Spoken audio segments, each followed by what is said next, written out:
good people, David Taub here from nextlevelguitar.com, and we've been receiving a lot of emails at Next Level Guitar about Gibson products and Gibson Les Pauls and Gibson Nighthawks and hollow bodies and whatnot, and we're going to be doing a lot of gear reviews on a lot of Gibson products, so make sure you check those out here at our YouTube site on Rock On Good People.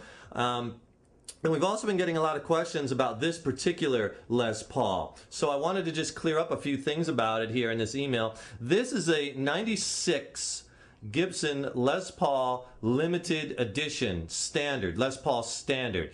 Now, it's a limited edition model for a couple reasons. You know, every few years or so, Gibson always does some limited edition runs of certain guitars, and they usually make something a little bit different about the guitar when they do a limited edition, right? On this particular guitar, it kind of has a cool finish. It's kind of like a fire burst, I kind of call it, fire glow. Kind of reminds me a little bit of like the finishes like on a Rickenbacker, like a 4001 series bass, except for the black around the edge. But it's really cool. It has like the black into this cherry red, burgundy, into orange and yellow. So they did a really cool job on the finish.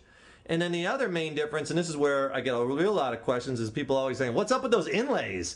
And basically, instead of the standard parallelogram or block inlays, they put what's called the flower pot inlays, and they look kind of, I guess, like flower pots, huh, Tim Gilberg? That's kind of like what the I don't know if Gibson calls them that, but that's kind of like what they're known as. And I've seen these inlays. A crown. Yeah, kind of like a crown. Yeah, that's a good way. Yeah, all right, let's go with crown.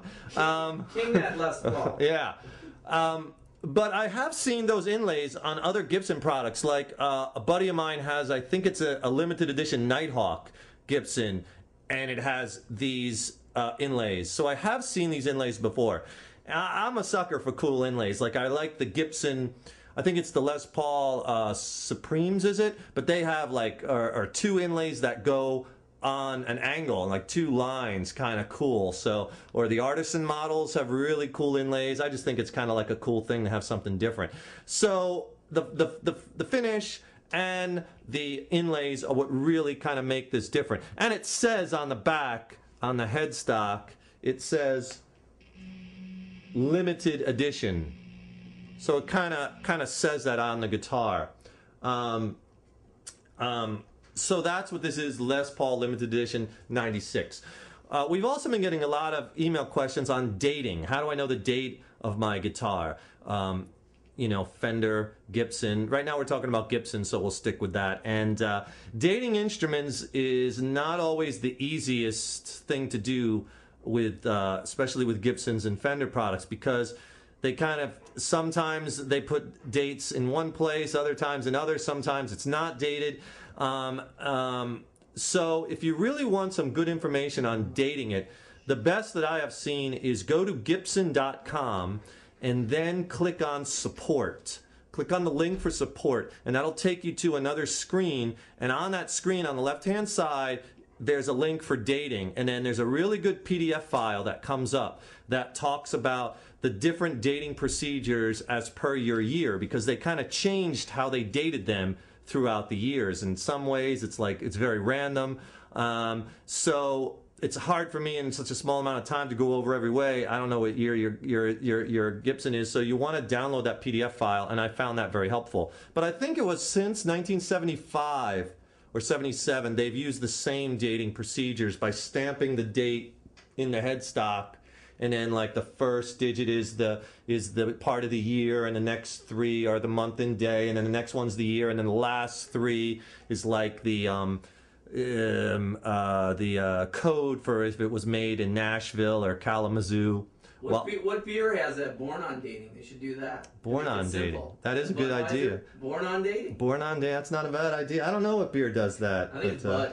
Is it Budweiser? But you digress. Yeah, I digress. So this one, 588. So that's, I think it's 500 and above. So this was made in Nashville. So when you're dating your guitar, you want to refer to that chart, and that will really help you. And if you're dating a Fender guitar, you know, a lot of them have the serial numbers on the headstock, but the best way for the Fenders is take the neck off and look at the date that's stamped, if it has one, because some they did, on the butt end of the neck.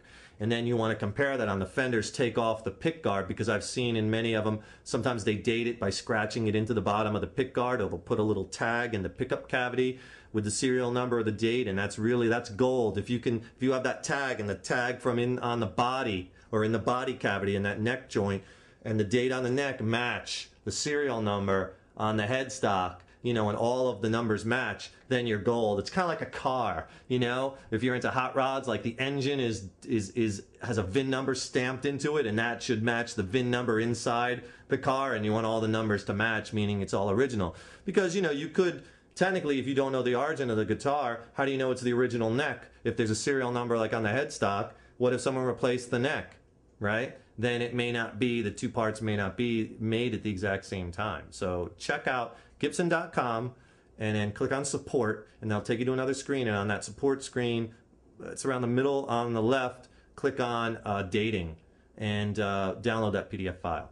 And speaking of websites for you Gibson enthusiasts, if you want to check out something really cool, go to mylespaul.com. You know, we're always on the lookout here at Next Level Guitar for, you know, other cool websites, other informational products, or other ways to help people along their guitar journey. And Tim found a really cool website. Again, it's mylespaul.com.